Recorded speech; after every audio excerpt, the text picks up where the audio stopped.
असम के पुराने गांवों में एक नाम बहुत डर के साथ लिया जाता था, बक। लोग कहते थे वो इंसान नहीं है, ना ही पूरा जानवर। वो एक ऐसी भूखी आत्मा है जो दलदल, बांस के जंगल और सुनसान खेतों में रहती है। दिन में उसका कोई निशान नहीं मिलता, लेकिन रात को अगर कोई अकेला इंसान उसका नाम ले ले तो उसे महसूस होने लगता है कि कोई उसके पीछे चल रहा है, धीरे नंगे पैरों से, छप छप छप। 1998 असम के नगांव जिले के पास एक छोटा सा गांव था, बरखोला। वहां रहने वाला 22 साल का लड़का रंजन शहर से पढ़ाई करके गांव लौटा था। रंजन को भूत प्रेत पर बिल्कुल विश्वास नहीं था। गांव के बुजुर्ग जब बक की कहानियां सुनाते तो वो हंस देता। एक रात बारिश बहुत तेज हो रही थी, बिजली बार बार जा रही थी। रंजन अपनी दादी के साथ बैठा खाना खा रहा था कि अचानक दादी ने धीमी आवाज में पूछा, तू रात को बाहर तो नहीं जाएगा ना? रंजन हंसा, दादी मैं बच्चा नहीं हूँ। दादी का चेहरा अचानक गंभीर हो गया। उन्होंने धीरे से कहा, अगर रात में खेतों की तरफ से कोई तेरा नाम ले तो जवाब मत देना। रंजन मुस्कुराया, और अगर दे दिया तो? दादी ने कांपते हुए कहा, फिर बक तुझे पहचान लेगा। कमरे में कुछ सेकंड के लिए बिल्कुल सन्नाटा छा गया। सिर्फ बाहर बारिश की आवाज थी। आधी रात करीब 1 बजे रंजन की आंख अचानक खुली।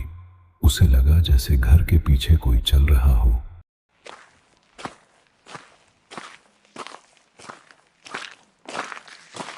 पहले उसने सोचा कोई जानवर होगा, लेकिन फिर खिड़की के बाहर से आवाज आई, रंजन।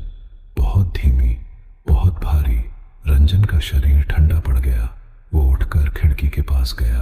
बाहर घुप अंधेरा था। फिर दोबारा आवाज आई, रंजन बाहर आ। अब की बार आवाज उसकी माँ जैसी थी, लेकिन उसकी माँ तो 2 साल पहले मर चुकी थी। रंजन पीछे हट गया। तभी खिड़की पर टक टक टक, जैसे कोई लंबे नाखूनों से शीशा खुरच रहा हो। रंजन ने हिम्मत करके पर्दा थोड़ा सा हटाया और उसका दिल रुक गया। बारिश में एक लंबा काला आदमी खड़ा था। उसके हाथ असामान्य रूप से लंबे थे, चेहरा पूरा कीचड़ से ढका हुआ, लेकिन उसकी आंखें पूरी सफेद। और सबसे डरावनी बात, उसके पैर उल्टे थे। वो धीरे धीरे मुस्कुरा रहा था। रंजन डर कर पीछे गिर पड़ा। तभी बाहर से उसकी दादी चीखी, मत देख उसकी आंखों में। दादी ने तुरंत सारे दरवाजे बंद कर दिए और तुलसी के पास दिया जलाने लगी। वो लगातार मंत्र पढ़ रही थी। बाहर वो चीज घर के चारों तरफ घूम रही थी। कभी खिड़की पर खरोंच, कभी छत पर भारी कदमों की आवाज। फिर अचानक सब शांत हो गया। अगली सुबह सुबह गांव वाले घर के बाहर जमा थे। पूरे आंगन में गहरे पैरों के निशान बने थे। हर पैर उल्टा था। गांव के सबसे बूढ़े आदमी ने निशान देखते ही कहा, बक वापस आ गया है। उस दिन के बाद गांव में अजीब घटनाएं शुरू हो गईं। रात को लोग अपने घरों के बाहर किसी को चलते सुनते। कई लोगों ने दावा किया कि उन्होंने अपने मरे हुए रिश्तेदारों की आवाज सुनी, और जो भी उस आवाज के पीछे गया वो कभी वापस नहीं लौटा।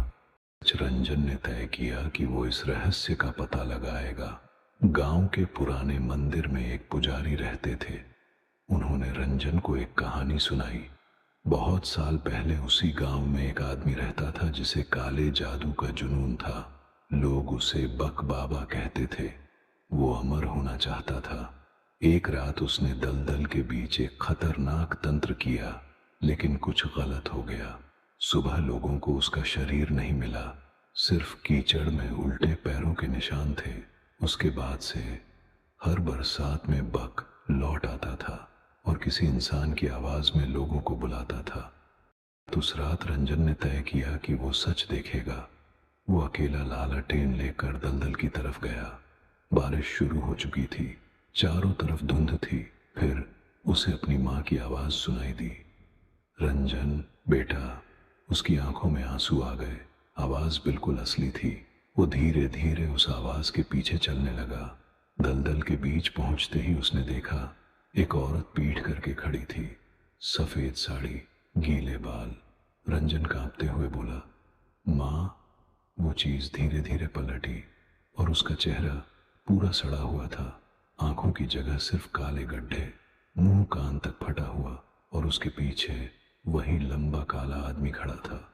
बक, उसने मुस्कुराकर कहा, आखिर तू आ ही गया। अगले दिन गांव वालों को दलदल के पास सिर्फ रंजन की लालटेन मिली।